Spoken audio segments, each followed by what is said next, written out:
adalah comprises all discipline related to managing data ya, as valuable resource ya. Jadi dari apa aja, mulai dari bagaimana kita gather data atau mengkoleksi data, melakukan analisis ya, termasuk visualisasi ya, dan kemudian bagaimana kita men-share hasil dari analisis visualisasi kita, termasuk bagaimana kita mendestruction resultnya ya. Resultnya tidak selalu data gitu ya, jadi resultnya bisa juga laporan-laporan atau apapun yang memang harus di destruction ya. Nah ini adalah part dari si data management gitu ya. Nah, ada yang lebih mendetailkan lagi, data management itu ada 7 tipe gitu ya. Ya kita coba lihat sedikit, tapi ini yang based on talent gitu ya, tapi nanti another product bisa punya another approach ya. Jadi data management itu meliputi satu master data management, data steward ya, kemudian data quality management, data security, data governance, big data management, dan data warehouse ya. Ini kalau base-nya talent ya. Tapi buat kita gitu sebetulnya sebagai seorang data scientist, fokus kita ada di sebetulnya data pipeline gitu ya. Nah, data pipeline itu apa sih gitu ya? Jadi data pipeline itu adalah proses ya, itu dari data ya, itu diproses menjadi data lagi dengan tingkat kematangan yang berbeda atau tingkat point of view yang berbeda gitu ya. Jadi gampangnya adalah data diproses dari data, itu adalah data pipeline ya.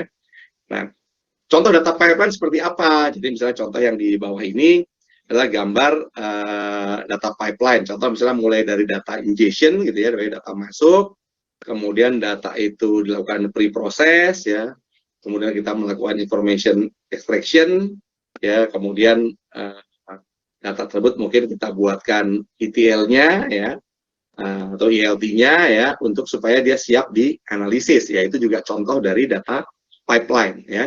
Data pipeline kalau dulu itu melibatkan mungkin banyak tools, sekarang memungkinkan untuk dilakukan hanya oleh satu tools ya.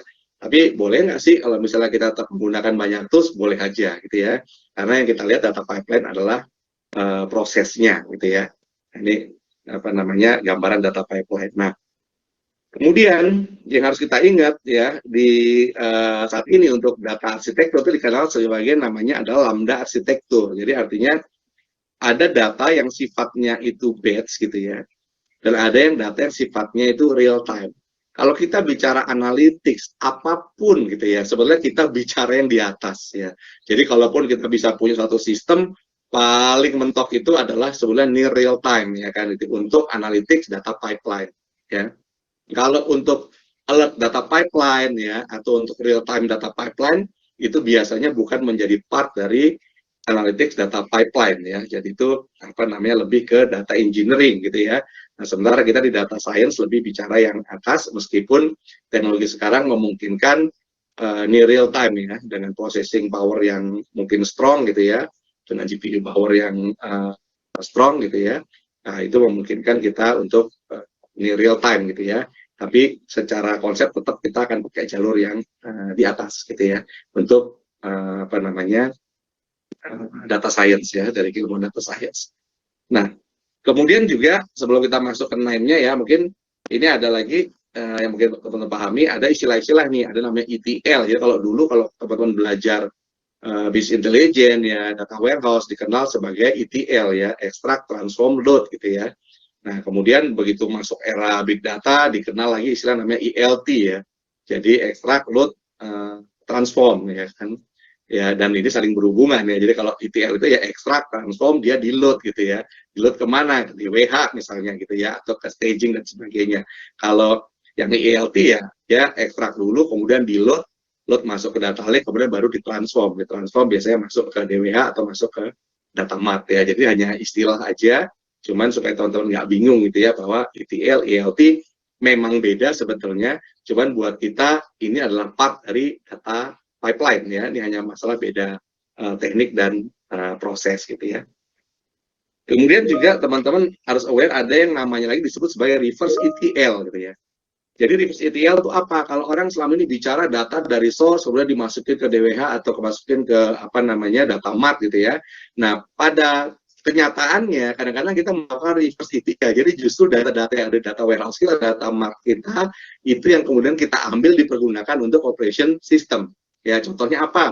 Misalnya kalau kita di data science, biasa kita melakukan misalnya suatu sistem sudah kita lakukan, misalnya machine learning-nya, ada prediktifnya, atau mungkin ada preskriptifnya, hasil dari prediktif atau preskriptif itu dikembalikan untuk keperluan operational ya. Jadi itu namanya adalah istilahnya adalah reverse ETL gitu ya.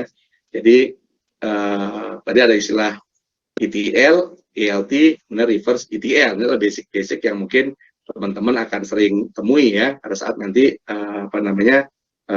real terjun di data science gitu ya. Oke. Dan seperti biasa nih, kalau berdasarkan hasil survei gitu ya, maka sekitar 80% ya pekerjaan teman-teman yang berhubungan sama data science itu berhubungan sebenarnya dengan processing data gitu ya. Jadi cleaning and organizing data itu kalau berdasarkan survei katanya 60%, collecting data set itu 19% ya. Jadi ini adalah memang sesuatu yang harus kita disrupt gitu ya. Nah, jadi kenapa kita perlu belajar data pipeline dan kenapa data pipeline disarankan menggunakan yang low code gitu ya? Karena tujuannya adalah mendisrupt yang sekitar 70-80% ya di dua yang merah ini, nanti kita akan lihat contohnya ya. Nah,